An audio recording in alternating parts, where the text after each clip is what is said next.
प्रतिदिन दैनिक अखबार संपादक की ऑडियो में आपका स्वागत है। अब हेडलाइन सुनिए। ट्रंप का टैरिफ वार, दैनिक जागरण। बजट में परमाणु ऊर्जा पर ध्यान, बिजनेस स्टैंडर्ड। नशे के खिलाफ जनसत्ता, जीवन में संतुलन और काम की गुणवत्ता। सोनम लवंशी, एआई क्रांति हिंदुस्तान। मध्य वर्ग को मजबूती देगा यह बजट, आलोक जोशी। आप संपादकीय विस्तार से। ट्रंप का टैरिफ वार, दैनिक जागरण। आखिरकार अमेरिकी राष्ट्रपति डोनाल्ड ट्रंप ने टैरिफ वार शुरू कर दिया। उन्होंने पहले दी गई अपनी चेतावनी के अनुसार कनाडा, मैक्सिको और चीन से आयातित सामग्री पर आयात शुल्क बढ़ा दिया। जहां कनाडा और मैक्सिको पर 25% आयात शुल्क लगाया गया, वहीं चीन पर 10%। यह उल्लेखनीय है कि उन्होंने कनाडा और मैक्सिको की तुलना में चीन पर कुछ नरमी बरती। यह नरमी इसलिए एक पहली जैसी है कि चीन तो अमेरिका के प्रतिद्वंदी के रूप में उभरा है और उसके वर्चस्व को कम करना चाहता है। वहीं कनाडा और मैक्सिको अमेरिका के पड़ोसी हैं। इनमें भी कनाडा अमेरिका का खास सहयोगी रहा है। स्पष्ट है कि ट्रंप अमेरिका को फिर से महान बनाने के अभियान के तहत निकटतम सहयोगियों पर भी कोई कृपा दिखाने को तैयार नहीं है। लेकिन इसमें संदेह है कि ट्रंप ने जो टैरिफ वार शुरू किया उसमें अमेरिका को लाभ होगा। पूरे आसार है कि इससे अमेरिका को नुकसान भी हो सकता है, क्योंकि अब कनाडा, मैक्सिको और चीन से आने वाला सामान महंगा हो जाएगा और इसके दुष्परिणाम अमेरिका जनता को भोगने पड़ेंगे। आश्चर्य नहीं है कि ट्रंप के फैसले के जवाब में कनाडा ने भी अमेरिकी आयात पर अतिरिक्त शुल्क लगाने का फैसला किया और मैक्सिको तथा चीन ने भी जवाबी कार्रवाई करने की घोषणा की है। हो सकता है कि आगे चलकर अमेरिकी राष्ट्रपति इन तीनों देशों से अपने मन मुताबिक समझौते करने में सफल हो जाए, लेकिन भारत को सतर्क हो जाना चाहिए, क्योंकि वे भारत को टैरिफ किंग कहते रहते हैं। पिछले दिनों बजट के जरिए वित्त मंत्री ने आयातित मोटरसाइकिलों और अन्य वाहनों पर आयात शुल्क लगाया है, लेकिन यह देखना यह है कि ट्रंप इससे संतुष्ट होते हैं या नहीं, चूंकि अगले साल कुछ दिनों में भारतीय प्रधानमंत्री का अमेरिकी दौरा संभावित है। इसलिए यह उम्मीद की जाती है कि दोनों देश बातचीत के जरिए किसी सहमति पर पहुंचने में असमर्थ होंगे। यदि भारत और अमेरिका के बीच आयात शुल्क को लेकर कोई सहमति बन जाती है तो इसमें दोनों देशों को लाभ होगा। भारत की कोशिश बातचीत के जरिए समस्या के समाधान की होनी चाहिए, लेकिन बात तब बनेगी जब ट्रंप यह समझेंगे कि वह अमेरिका को आगे रखने में फेर में अमेरिकी हितों को नुकसान पहुंचाने के साथ ही विश्व व्यापार में असंतुलन पैदा करने का ही काम करेंगे। अमेरिका एक प्रभावशाली राष्ट्र है और यदि वह अपनी प्रतिष्ठा बनाए रखना चाहता है तो उसे एक जिम्मेदार देश की भूमिका का निर्वाह करना होगा। फिलहाल तो ट्रंप अहंकार प्रदर्शित कर रहे हैं। यदि वह चाह रहे हैं तो कि अमेरिकी डॉलर के प्रभुत्व का अतिरिक्त लाभ उठाता रहे और फिर भी अन्य देश अपने व्यापारिक हितों की चिंता न करें, तो यह संभव नहीं। बजट में परमाणु ऊर्जा पर ध्यान, बिजनेस स्टैंडर्ड। वित्त मंत्री निर्मला सीतारमण ने शनिवार को बजट में वर्ष 2047 तक कम से कम 100 गीगावाट परमाणु ऊर्जा उत्पादन क्षमता हासिल करने की घोषणा की है।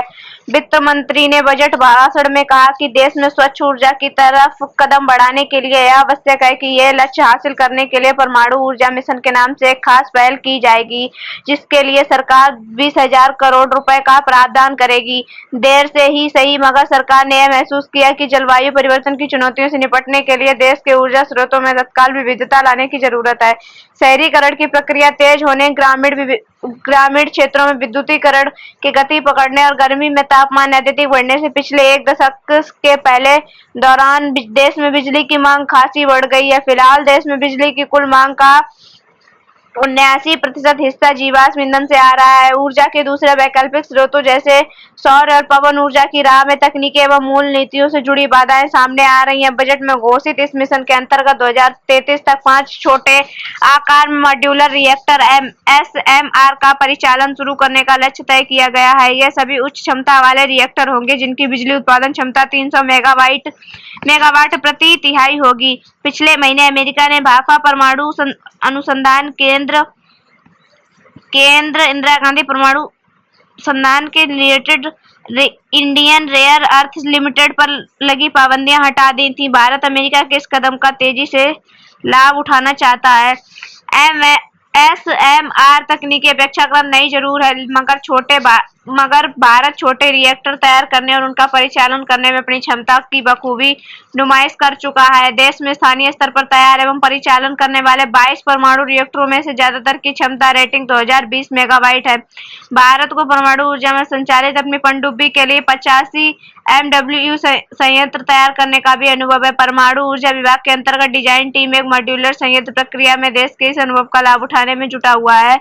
इससे निजी क्षेत्र की इकाइयों के साथ तकनीकी साझा करने की संभावनाएं मजबूत हो रही हैं। रिएक्टर तेजी से स्थापित करने, लागत में कमी, सुरक्षा चाक चौबंद रखने की ताकत और रिएक्टरों की स्थापना में लचीलापन जैसी खूबियां होने के बावजूद कई दूसरी तरह की बाधाएं एमएसआर से जुड़ी भारत की महत्वाकांक्षाओं की राह में अवरोध पैदा कर सकती हैं। इन बाधाओं में लाइसेंस देने की मौजूदा व्यवस्था और ग्रिड पावर प्राइसिंग का पुराना झमेला भी शामिल है। ग्रिड पावर प्राइसिंग की दिक्कत 3 दशकों से अधिक समय से बिजली उत्पादन इकाइयों की चोट पहुंचा रही है। अधिकांश विश्लेषकों को लगता है कि अगले 22 वर्षों में 100 गीगावाट परमाणु बिजली क्षमता के विकास उत्पादन का लक्ष्य हासिल करना कठिन होगा।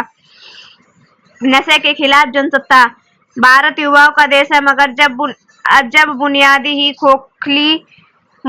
खोखली होने लगे तो देश के उज्जवल भविष्य के सामने एक बड़ी बाधा जरूर खड़ी हो जाती है। पिछले कुछ वर्षों के दौरान युवाओं के बीच जिस रफ्तार से मादक पदार्थों के सेवन की लत बढ़ी है, वह सभी के लिए चिंता का विषय है। मुंबई विश्वविद्यालय की 2019 की एक अनुसंधान रिपोर्ट के अनुसार 75% युवा 21 साल की उम्र से पहले ही नशे का सेवन कर लेते हैं। वहीं 18 साल या इससे कम उम्र के बच्चे अलग अलग नशा करते पाए गए हैं।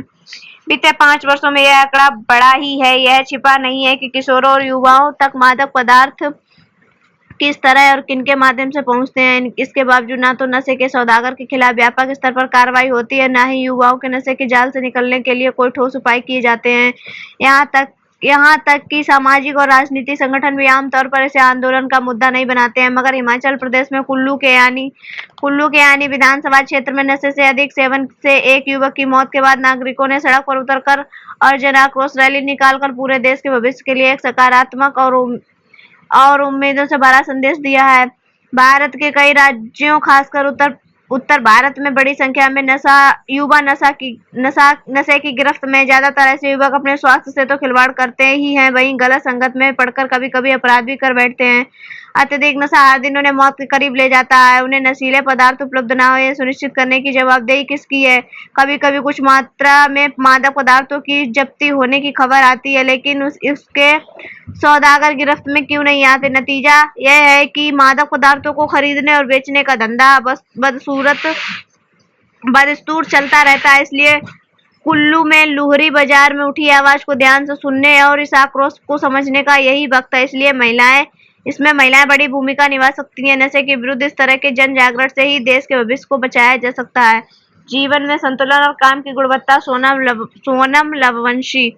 कर्मचारियों के लिए सप्ताह में 70 या 90 घंटा काम करने की बहस के बीच इस बार के देश के बजट के पहले आर्थिक सर्वेक्षण में यह दावा किया गया कि हफ्ते में 8 घंटे से ज्यादा काम करने से स्वास्थ्य पर प्रतिकूल प्रभाव पड़ सकता है। दरअसल हाल में काम के घंटे और भारत में कार्य संस्कृति को लेकर एक बहस शुरू हो चुकी है। भारत में फैक्ट्री कानून 1948 की धारा 51 के तहत किसी भी कर्मचारी से सप्ताह में 48 घंटे से अधिक काम करना अवैध है। इसी कानून की धारा 55 में कहा गया है कि कोई कर्मचारी लगातार 5 घंटे से ज्यादा काम नहीं करेगा। यह प्रावधान कर्मचारियों की सुरक्षा और उनके स्वास्थ्य को ध्यान में रखकर बनाया गया है।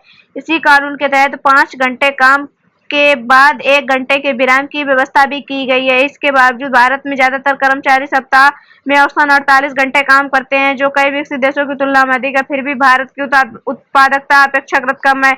इसका मुख्य कारण है कि लंबे समय तक काम करने से कर्मचारियों की कार्य क्षमता और रचनात्मकता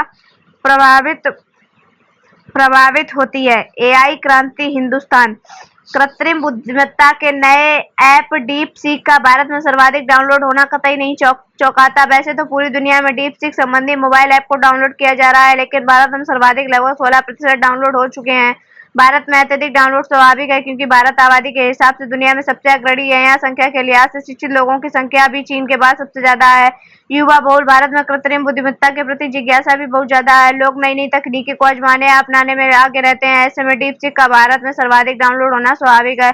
चीनी एआई चैटबॉट डीपसीक विशेष कौतूहल का विषय बना हुआ है, तो इसका सबसे बड़ा सबसे बड़ा कारण इसकी तीव्र गति है। जो पहले से जो एआई का ऐप उपलब्ध है उनसे कहीं ज्यादा तेजी से यह काम करता दिख रहा है। यदि यदि यही तेजी बनी रहती है तो एआई की दुनिया में डीप सीक के वर्चस्व का कोई विकल्प नहीं होगा। बेशक डीप सीक से ज्यादा सक्षम एआई का आगमन होगा, लेकिन तब तक डीप सीक का ही राज्य चलेगा।